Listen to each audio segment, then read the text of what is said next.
किसी ने बड़े कमाल की बात कही है कि अगर आप मुझे मेरे सबसे बुरे दौर में प्यार नहीं करते तो आप मेरे सबसे अच्छे दौर में रहने के लायक नहीं हैं।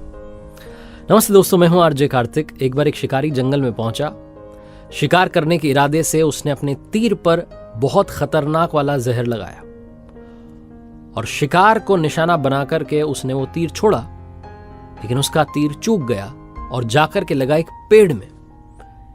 एक हरा भरा पेड़, बड़ा सा पेड़ जिसमें बहुत सारे तोते रहते थे। वो जो तीर था वो जाकर के जब उस पेड़ के तने में लगा तो धीरे धीरे वो पेड़ सूखने लगा। उस पेड़ में जितने तोते रहते थे एक एक करके सब छोड़ के जाने लगे।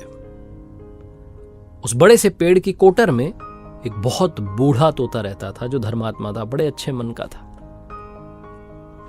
वो जो तोता था वो उस पेड़ को छोड़ने के लिए तैयार नहीं था। वो जाता था अपना दाना लेके, वापस आकर के वहीं बैठ जाता था, रहता वहीं था। उसके जो साथी थे तोते, उन्होंने आकर के समझाया कई बार कि चलो यहाँ क्या रखा है, तो खत्म होने वाला है, गिर जाएगा किसी भी दिन। लेकिन वो जो तोता था, वो बूढ़ा तोता जाने को तैयार नहीं था। ये बात देवराजेंद्र तक पहुंची कि ऐसा एक तोता है जो एक पेड़ में जो सूखने को आया है, जिस पर जहरीला तीर लग चुका है, जो खत्म होने का है, उसमें रह रहा है। दाना लेके आता है, वापस वहीं रहता है, छोड़ नहीं रहा है, जबकि उस जंगल में बहुत सारे पेड़ हैं। देवराजेंद्र प्रकट हुए और तोते से कहने लगे, बूढ़े तोते से, कि आप बहुत धर्मात्मा हैं, बहुत अच्छे मन के हैं, लेकिन अब चले जाइए।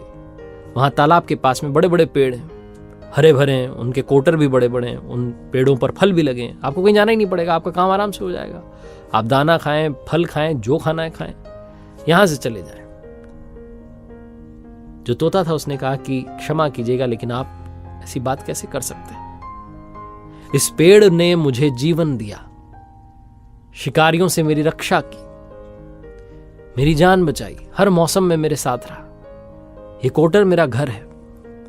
इस पेड़ को छोड़ करके कैसे जा सकता हूं जिस पर मैं पला बढ़ा हूं?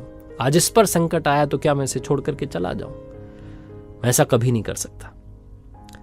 देवराजेंद्र जो थे वो प्रसन्न हुए तोते की इस बात से कि कितनी खूबसूरत बात कही है। उन्होंने कहा कि मांगो, आपको क्या मांगना है? उस बूढ़े तोते ने कहा कि बस इतना ही मांगना है कि जिस पेड़ ने मुझे जन्म दिया, जहां मैं रहा, पला बढ़ा, जो मेरी जन्मभूमि कह सकते हो आप, इसे वापस वैसा ही कर दो जैसा था। देवराजेंद्र ने अमृत से उस पेड़ को सींच दिया, वापस से वो हरा भरा हो गया। वापस उस पर आकर के बाकी तोते रहने लगे। बूढ़ा तोता कुछ समय के लिए और जिंदा रहा, फिर ऊपर चला गया स्वर्ग में, क्योंकि धर्मात्मा था। छोटी सी कहानी, लेकिन समझाती ये है कि जब किसी भी इंसान का बुरा दौर आता है तो इमोशनली वो टूटा हुआ होता है, उसे किसी सहारे की जरूरत होती है, किसी की आवश्यकता होती है। अगर आप ऐसे समय में उसे छोड़कर चले जाएंगे, उससे बात नहीं करेंगे, मुंह मोड़ लेंगे कि ये तो अपने जीवन की सबसे कमजोर अवस्था में आ चुका है, कमजोर दौर में आ चुका है, तो आपसे बुरा कोई नहीं है। क्योंकि आप किसी के सुख के साथी बने या ना बने, आपको हमेशा किसी के दुख का साथी बनना चाहिए। एक बार फिर से वही बात कहूंगा जो अक्सर कहता हूं, ऊपर वाले के आशीर्वाद, अपनी मेहनत और अपनों के प्यार के साथ कर दिखाओ को जैसा कि दुनिया करना चाहे आपके जैसा। याद रखिए, हर सोमवार सुबह 9:30 बजे मेरे साथ देखिए एक नई कहानी, और हर शुक्रवार सुबह 9:30 बजे मेरे साथ देखिए लर्निंग सीरीज का एक नया वीडियो।